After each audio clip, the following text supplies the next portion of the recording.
Brazilian President Jair Bolsonaro took selfies with supporters and celebrated the thousands of protesters gathering in major cities on Sunday, just days after he had called for a suspension of the demonstrations due to the spreading coronavirus. Bolsonaro appeared to shrug off the advice of medical experts suggesting he remain isolated after several members of his delegation to Florida recently tested positive for the virus. The president tested negative for the virus, as did U.S. President Donald Trump following their meeting, but newspaper O Estado de S. Paulo reported that Bolsonaro's medical team has suggested he remain isolated until early next week. He will also take another test to rule out all chances that he has the virus, the paper reported on Friday.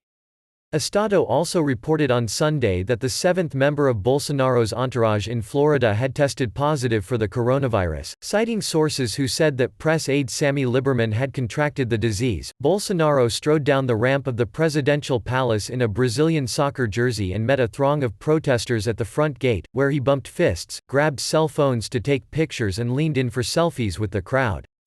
In streaming video of the encounter from his official Facebook account, Bolsonaro said it was priceless to see so many public demonstrations in favor of his agenda, playing down his warnings against them in a Thursday address to the nation. Although I suggested a postponement, I can't order anything because this protest isn't mine, Bolsonaro said.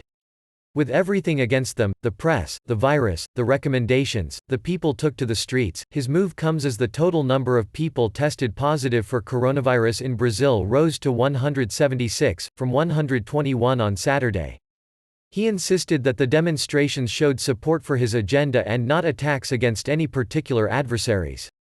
Public health concerns aside, many have warned Bolsonaro against encouraging the protests in light of the vociferous attacks by some organizers against democratic institutions such as Congress and the Supreme Court. Beyond Brasilia, protesters joined demonstrations in state capitals such as São Paulo, Rio de Janeiro, and Belém. I'm a Brazilian patriot and I want this country cleaned up. No coronavirus is going to keep me from defending Brazil against the crooks in Congress, said protester Claudia Santos at a demonstration along Copacabana Beach in Rio.